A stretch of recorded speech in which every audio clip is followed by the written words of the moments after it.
Thinking Aloud. Conversations on the leading edge of knowledge and discovery with parapsychologist Jeffrey Mishlove. Hello and welcome. I'm Jeffrey Mishlove. Our topic today is working with spirit mediums. And my guest, Bob Ginsberg, has been working with spirit mediums for the past 20 years. He is the co-founder with his late wife, Phran, of the Forever Family Foundation, an organization that actually certifies spirit mediums. And he is author of the new book, The Medium Explosion, a guide to navigating the world of those who claim to communicate with the dead. Bob lives in the New York area, and now I'll switch over to the internet video. Welcome, Bob. It's a real pleasure to have you with me on New Thinking Aloud. Well, it's my pleasure to be with you. I've watched your recordings for many years. And as I recall, I've been a guest on your radio program, so we've had a mutual exchange. I think for our viewers, it'll be very interesting to hear the history of how you got started in all this work. How perhaps we could begin with the founding of the Forever Family Organization. Well, I'll back up from the beginning. I was involved in the corporate world. I was leading a very materialistic life. Everything was going fine.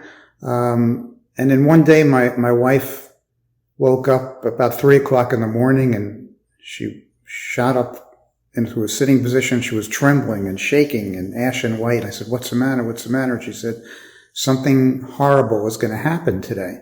And I said, "Well, what does that mean?" And she said, I can't tell you, but it's going to be utterly devastating. And I did what a normal parent would do. I checked on my 3 children throughout the day, even though I didn't, at that point in my life, didn't believe in anything non-physical. However, there were many times in our lives together where my wife Phran had such precognitive moments, and they all turned out to be true. They were all good things, but then logic told me, even if my rational mind said if she was right then, she could be right now. And to make a long story short, I let my guard down at night. We went out to dinner, and my daughter and son were with us. We had 2 cars. They took 1 car home. And on the way home, we were right behind them, and we came upon an accident, and my daughter did not survive the accident, and my son had serious injuries. And later on, when it became clear that, it was about a month later, my son was in a coma, and it became evident that he was going to survive and he was going to make a recovery. And then it dawned on me, how did my wife Phran know? Because I saw her, she knew, she definitely knew. And that started me on a quest of meeting with scientists and researchers and medical doctors across the country, many of whom you've interviewed throughout the years, to find out. I needed to know if there's credible evidence by credentialed people that studied consciousness. Was it possible that we could survive physical death? And that one thing led to another. We used to go to a support group. They wouldn't let us talk about life after death. The moderator would shut us down. So we started our own discussion groups because that's what people wanted to talk about. And eventually we merged scientific inquiry with spirituality, and that is how the foundation began.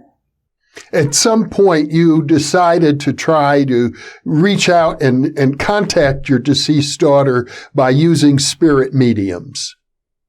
Yeah, I did. I went very reluctantly. Bear in mind that for 4 or 5 years, even after we formed Forever Family Foundation, I wasn't sold. And reluctantly, my wife dragged me to see a medium. And the medium came to me and said that she had my deceased daughter and mentioned 3 very, very specific pieces of information that she could not have known. I don't even know how active Google was in 2002 and 2003, but it was information that nobody knew. And it was obviously nothing you could find on the internet. And I drove home that night thinking, scratching my head, trying to figure out any possible explanation for it. And I was coming up blank on that. And eventually I started to see a couple of other mediums. Some were horrible, so I got nothing from it. Others were intriguing. And that led me to eventually want to learn how to study mediumship and evaluate for myself whether they were truly evidential or not. And now, after some 20 years of exploring in this area, you've put the book together, The Medium Explosion, to help other people in a situation similar to the one you were in.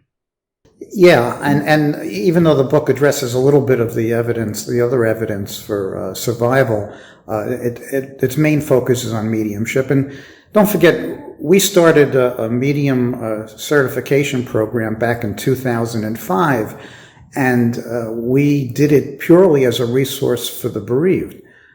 So there's a tremendous misconception about, mediums and how they work and what they can do. And, I kind of went out on a limb, based upon my own observations in all these years. I estimate that 85 to 90% of all practicing mediums today cannot do what they claim. I'm not suggesting that they're all fraudulent, although a small percentage are.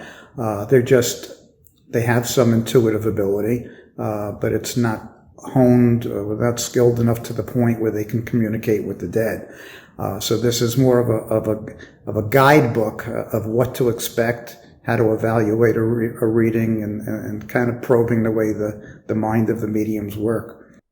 Well, I suppose the first thing our viewers should know, if they don't already know, is there's no official regulatory agency. If you want to practice law or psychotherapy or medicine or almost every other profession, you need to get a credential of some sort. But anybody can call themselves a spiritualist or a spirit medium or a psychic and put a shingle out. And if they're good, presumably they'll attract customers, but sometimes even if they're not skilled in what they claim to be, but have certain other skills that simulate real mediumship, they can also attract customers.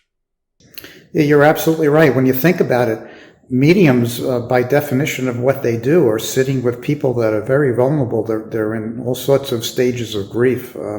And how many practitioners, especially those that are engaged in the mental health field, can practice without any ethical guideline standards or levels of proficiency. It doesn't exist, and yet here we are. Mediums are right out on the front lines, and they're sitting before people that are hanging by a thread, and the people can walk away with a life transforming reading that was extremely evidential, or it could go the other way. They get a reading that makes no sense or it was horrible, and they walk away in worse shape than what they when they came. But you're right. To everybody, we believe has some degree of intuitive ability, and they may say something in a family setting or with friends, and the friend says, "Hey, you should do this for a living. You could be like so-and-so on TV." And like, as you suggested, Jeff, they go out and hang a shingle and start charging a lot of money, and they're mediums, but who's to say whether they really are? And the skeptical organizations, I don't have a lot of respect for the state of skepticism, because Many skeptics are ignorant, and they're skeptical because of an emotional bias that they have without bothering to read the literature or do experiments themselves. Nevertheless, they've come up with this notion of what they call the cold reading. And I gather from your work, you believe that the cold reading is something that many mediums practice. It's a way of appearing to be a psychic sensitive, but actually fooling your clients. I believe that's true. And I've also seen it among mediums that I know are well qualified and very evidential. And yet they will occasionally mix in, their own conscious interpretations and espouse their own feelings in the middle of a reading. Don't forget, we've put our mediums today in the role of being performers. We put them up on a platform in front of a large number of people, and when they're engaged in communicating with discarnate entities, sometimes it doesn't happen bang bang. They need to contemplate and listen carefully, so to speak. And dead air, it's a bad pun, but dead air is not good on radio or when you're performing, so they feel compelled to fill in the blanks. When they fill in the blanks is where they get into trouble, because they, instead of just saying what they're getting and letting the sitter, the person who's getting the reading, interpret it, they misinterpret a lot of the information. So I think it's a real problem in mediumship development. People have to learn how to present the evidence, and it's a continuing problem. But there are others, as you mentioned, that when I train sitters when they want to participate in our program, and when I'm training them, as an example, I can give them a reading that they will score as 90% accurate, and I have no mediumistic ability at all, because I'm giving them general information, and using some cold reading techniques. So, the way we score these things, if you're a medium and you're giving me a reading, and obviously you see what I look like, and you tell me that you have my grandmother in spirit, and you ask me, is my grandmother in spirit? Yeah, she'd be 130 if she was still alive, so it's a pretty good statement, and I'd have to mark it as true. But if the medium looked at me and said, "Oh, I have your grandmother Rebecca here, and my grandmother's name was Rebecca," that should be scored more heavily than that general piece of information. Well, it seems as if one of the techniques of cold reading is to kind of fish for information. And you point out that many bereaved parents or bereaved spouses will give information to the medium and not even be aware of it if they don't have, for example, a tape recording of the session so they can go back and check. Yeah, we find that time and time again. People, they think they heard something, but when you go and listen to the recording or you check their notes, that really wasn't said. I mean, they desperately want to connect with their loved one. They will make things fit. I mean, I recall a time my next door neighbor, her husband passed in an unfortunate accident at work, and she knew what Phran and I did, and one day she asked if we could listen to a recording that she had with a medium, and she told me that the medium was unbelievable. The medium got her husband's exact name, his exact cause of death, and all these other factual statements. But when I listened to the tape, the medium mentioned 10 names, one of which was her husband's name, but her husband had a very, very common, first name. And didn't exactly get the cause of death, So, and there were many other statements that she thought the medium had said, and we pointed out the medium really didn't say it, and she was amazed because that's what she heard. So it is a problem. We have to counsel the sitters. Don't feed the medium. It's important to let them know if they're on the right track. Yes or no type answers. Yes, I understand. No, I don't. Or give me more. But many times they hear things that really weren't said. It sounds like what you're describing here is typically a one-on-one session. I gather these days in the era of the pandemic, this is often done by telephone or communicating by Skype or Zoom as we are now. But in the old days of spiritualism, people gathered for seances in groups. It was really quite different. I mean, there were no games to play on the internet. I mean, these were centers of entertainment. People gathered in seances. There was an explosion of sorts back in the Victorian era. These things were commonplace. There were thousands of mediums, all over the world. But you couldn't look things up. I was talking with a medium the other day, and he pointed out to me, he said, this is a real problem now because he's already caught some of his colleagues that were mediums. As they're doing a reading on Zoom, and in a Zoom meeting, or whatever meeting platform you're using, you see the people's names. And as he's giving the readings on the same screen, he's looking them up, and giving information, that under the pretense of coming from spirit, and it's really coming from Google. And so it spawned a whole new level of fraud, which during the age of spiritualism, that didn't exist. I mean, so it is very difficult now. But theoretically, if the medium is legitimate, the information, as you know, coming through a telephone or through a meeting platform or Skype, it's the same level of information. The distance doesn't mean anything when we're talking about communicating through dimensions. I have a friend who died many years ago and communicated multiple times through multiple people, including myself, actually.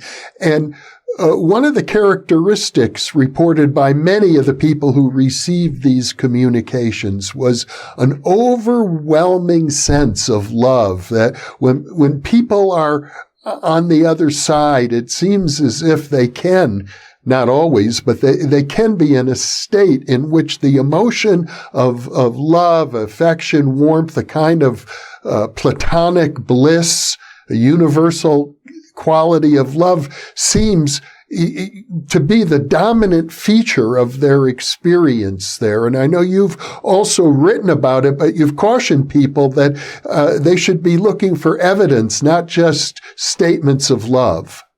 Yeah, and one of the questions we asked the mediums early on when they're submitting some answers to some questions, and we're doing some screening, is what do you think is more important, the evidence or the message?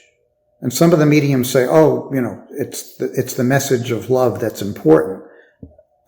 I don't like that answer because, how do you accept the message of saying, your mom loves you unless there's evidence that you're really talking to my mom? So I think the evidence has to come through, then the messages. But you raise another interesting question is, it also dawned on me after many, many years and witnessing 1,000 readings, how come there's none of the readings are ever negative in nature? There are no malevolent forces, and then the mediums explain that happens because they ask spirit or they ask their guides to surround them in a loving presence or a white light, so to speak. But it could also be that the dominant emotion, as you suggest, in this other realm is one of love and compassion. And not to say that, there's no such thing as negative energy, but they just doesn't seem to come through in these medium readings. And perhaps the strong emotion of love actually acts as a conduit by which discarnates can use to communicate and get through. Let's talk about the certification process that the Forever Family Foundation developed. I think it's really quite interesting and rare because there are very few organizations that will go to the trouble of certifying mediums. Yeah, I took input from some of the, people in the field that are doing this work and research in university settings, and I kind of enhanced it a little bit, I think, in terms of scoring for specific information versus, general. So what we do is we never solicit any medium. They come to us, they'll send an inquiry via the website.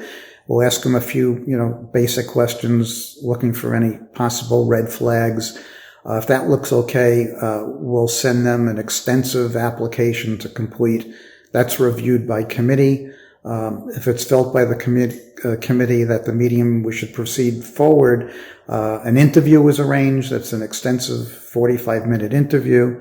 That's reviewed. And then if it's decided to proceed with an actual evaluation, we invite them. The medium does a series of 5 readings for 5 trained sitters who are well knowledgeable in scoring information.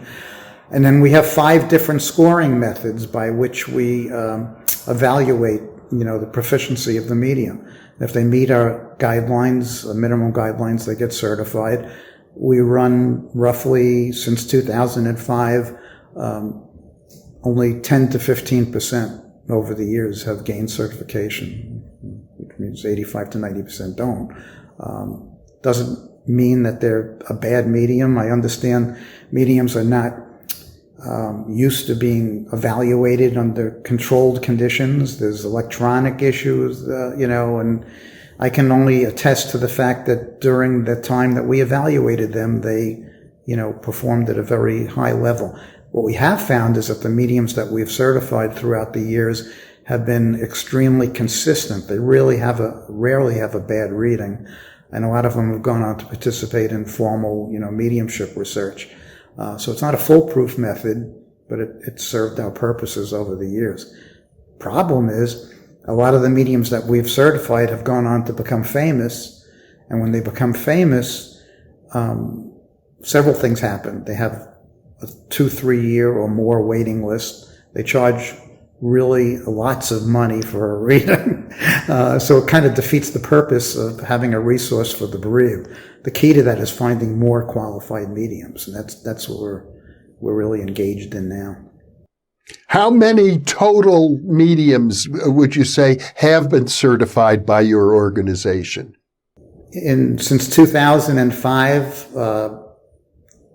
23, 24 mediums. That's it. Part of it, we have high standards, plus we just haven't had the manpower to physically do these sessions, which we're addressing now. But it has, it's been interesting. There are some very high profile mediums that have not gained certification, and then there are unknown ones, that have. There's no rhyme or reason to it. Well, I think it's worth mentioning that it's a volunteer organization. You're not working with paid staff, and I presume, correct me if I'm wrong, you're not charging these mediums to get certified either.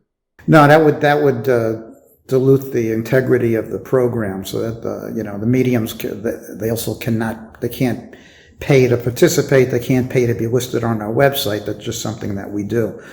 We are totally all volunteers. We have, well over 10,000 members worldwide. And I must admit that since the Netflix series aired, Surviving Death, membership has really been coming in at a much, higher rate because we were featured in that. But, nobody has ever gotten paid.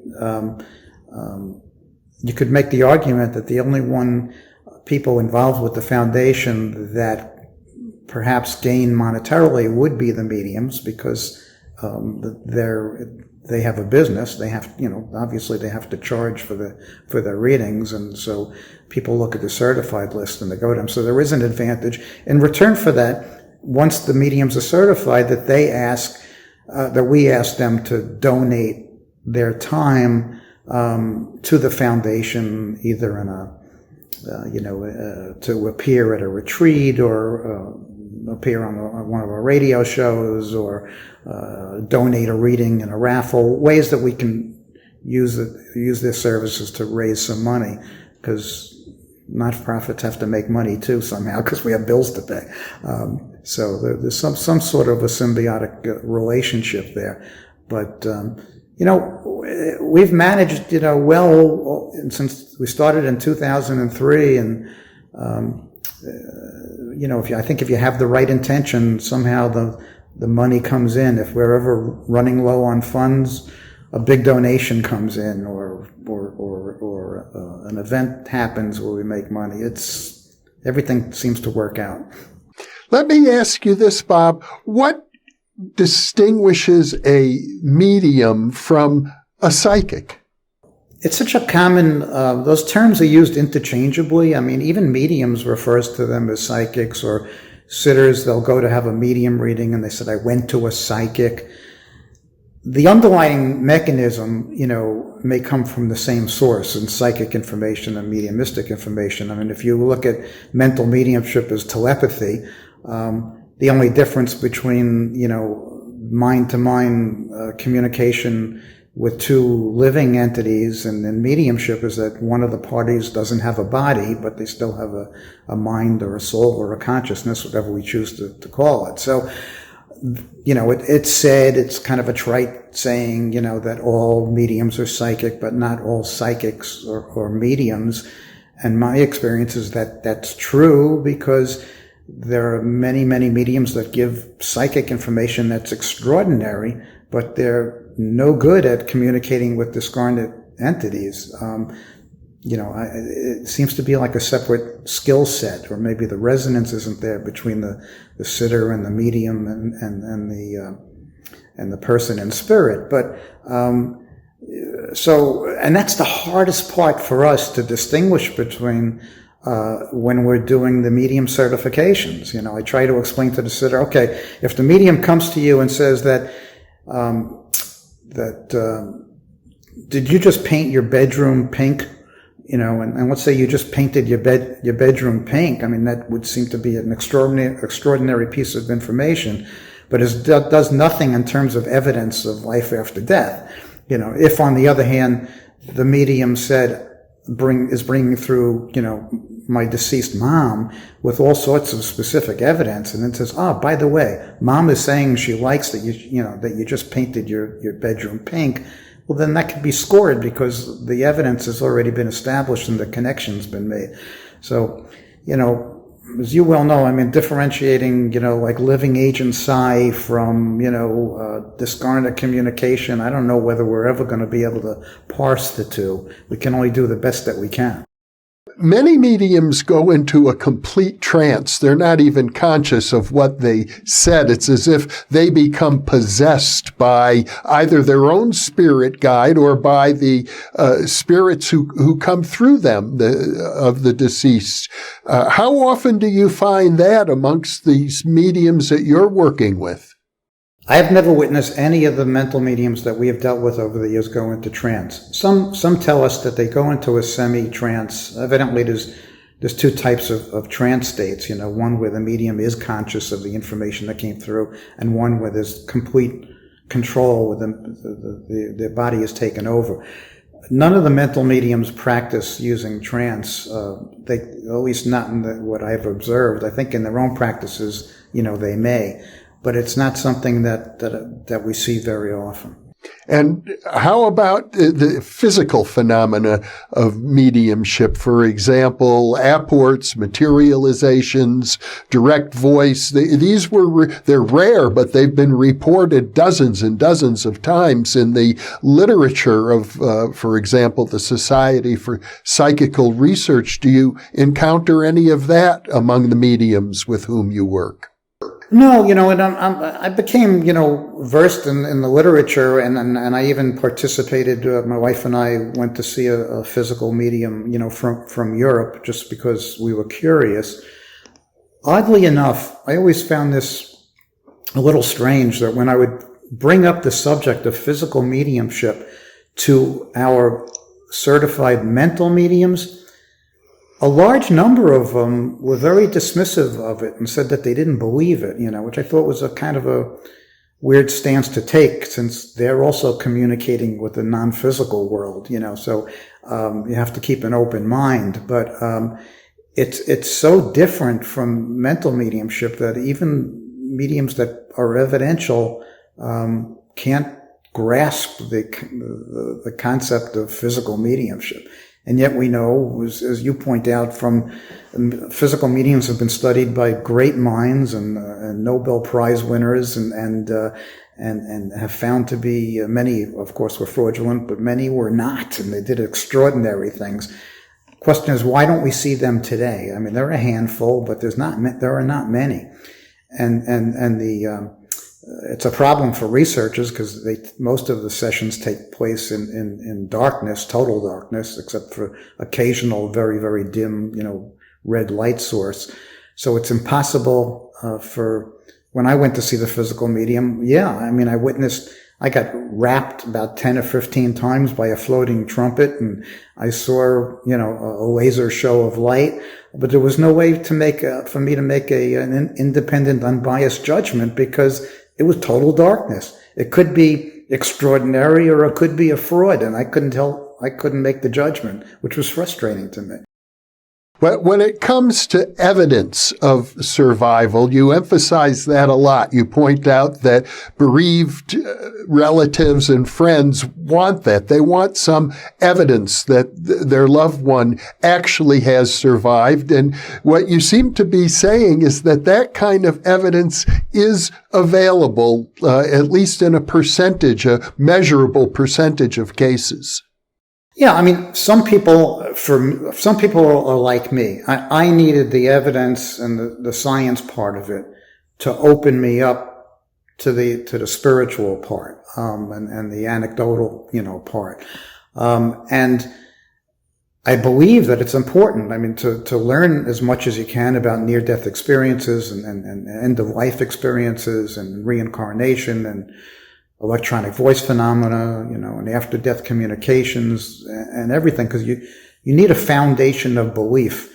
Sometimes you'll go to a medium reading and you'll get a really good reading, and then you'll go back into the real world and you're kind of on this high for a while, and then it begins to dissipate and you start questioning what really happened. But if you have a broad foundation, everything, you can dismiss any one of these disciplines of research.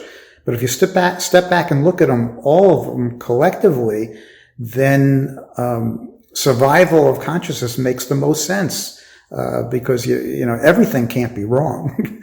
So I think there's a lot of evidence out there. Some people haven't. My wife had an inner knowing. She thought science was important, but she did not think it integral in her process. She just knew that we survived physical death. Other people, I have to be brought to it, and I think the value of studying the evidence, the scientific evidence, it's like cognitive behavior therapy. If we can use that to change the way we think about death, then we can move from that vague hope into a belief and then ultimately a knowing stage. One of the points you make in your book is that people who are suffering from grief need evidence many times, but they also need grief counseling. And mediums are not necessarily, even very talented mediums, are not necessarily skilled at psychological counseling.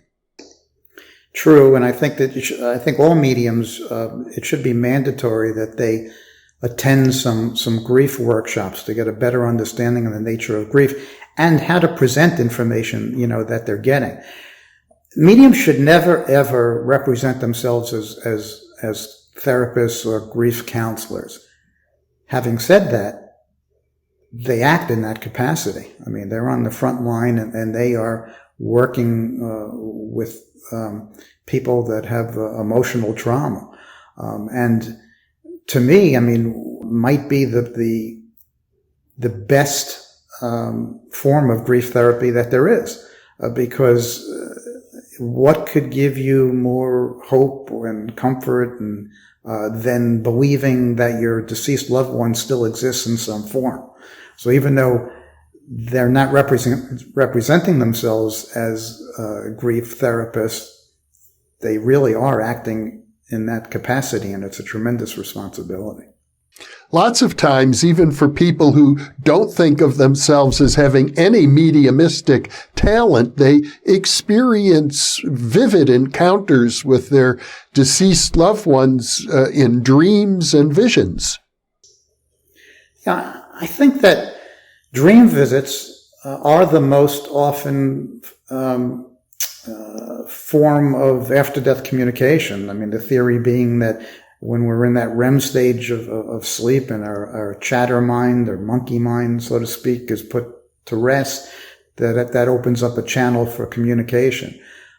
We always encourage people, to pay attention, to journal them. Many people will describe a distinct difference between a so-called regular dream and a dream visitation, where they're very tactile. They could see their loved ones sometimes, or talk to them, or hug them, or kiss them, and smell them, and it stays with them. And sometimes it could be a transformative experience. But that, we try to at our grief retreats, we try to teach ways of getting into altered states of consciousness and meditation and things of that nature to quiet your mind and let a spirit come through. So, we can be personal communicators and not be mediums. Given that there is that possibility, though, what does the medium add? If I'm already having dreams, let's say, of a departed loved one, why would I then wish to seek help from a medium? Every once in a while we'll do surveys, and I once asked a question of a general membership. Would you prefer to get a communication from your deceased loved one directly or through a medium? And when I designed that survey, I felt positive that the vast majority was going to say that I would rather get a communication directly. And that wasn't the case. The actual majority said through a medium. So then you start to probe why, and then the answers that I was getting, well, I question myself when I'm getting information. So I want a professional, doing it for me. So I can trust the information from a medium, and whereas, to myself, maybe I'm making it up. There's also fear into, some people have a fear of the unknown and fear of what the media portrays as the paranormal. So they think that they're doing something wrong if they try to communicate themselves, but it's okay if somebody else did it. So, I think that, to me, I would much rather have a direct personal conversation than coming through a third party. But I understand the reasons why people still seek mediums. I presume that after your daughter died, you were able to establish some sort of communication, either through mediums or through personal experiences, that convinced you of her survival, that must have been a big impetus for creating the Forever Family Foundation. Yeah, and as I mentioned, I'm not intuitive at all, but and over the course, after my daughter passed, I'd say over a period of about 7 years, I had 75 dream visitations with her. And I wrote every single one of them down. I was useless when I was in a conscious state, but somewhat useful when I was unconscious. And she was able to get through, and they were very meaningful to me. At the same time, my wife Phran was having many, many extraordinary experiences. We were married 46 years. She never ever lied to me in 46 years, and I knew that she wouldn't lie to me about something like this. So I was sort of living vicariously through the experiences that she had. And then there were many occurrences, some of which I write about in the book, that I felt were extraordinary, and I would reflect back on all these things. And I use that, for myself as a coping mechanism. When I would get really bad, I'm doing that right now since Fran's passing. to dig myself out of the hole, I'll reflect back on what I journaled, or what I've learned over the years, or a medium reading, or or the personal experiences, and I can use that to reassure myself that we'll be reunited again at some point. So you would encourage people who are going through the stage of grieving to keep a journal? Absolutely. It serves a lot of purposes, and one of which is what I just mentioned. So when you're in those chasms of despair, pull out your journal and remember what, these communications that you had, they could be uplifting. Others, when it comes to, as I mentioned, in mediumship, it's a valuable tool. If you had a really strong reading, you can get some reassurance by going over that reading, maybe even years later, besides the evidentiary purpose of being able to evaluate the evidence. I gather that since you've lost your wife, Phran, recently, and she was a partner with you in this work for so many years, that you probably at some level still feel connected with her, and yet at the other level, the human level, the here and now level, knowing that there is an afterlife and even feeling in communication with it doesn't necessarily put an end to grief. That's very, very true. Sometimes I get a little aggravated because people will think that, because of the work that you do, and, you've been doing all these years and your association with the mediums, whatever, you're probably doing pretty well, in your grief. And of course, I'm human, and we grieve because we love, and I still don't have them here physically, to interact with. And it's still a process, and you're still going to grieve. Mediums grieve. I grieve, and everybody does. It's just the nature of loss. I think that I and others have a distinct advantage over those who see no possibility or refuse to accept the possibility, that we survive physical death. Some people I see over the years, they get defined by their grief. And the suggestion that their loved one still exists is hurtful to them, because in their mind it somehow diminishes the depth of their despair and of their grief.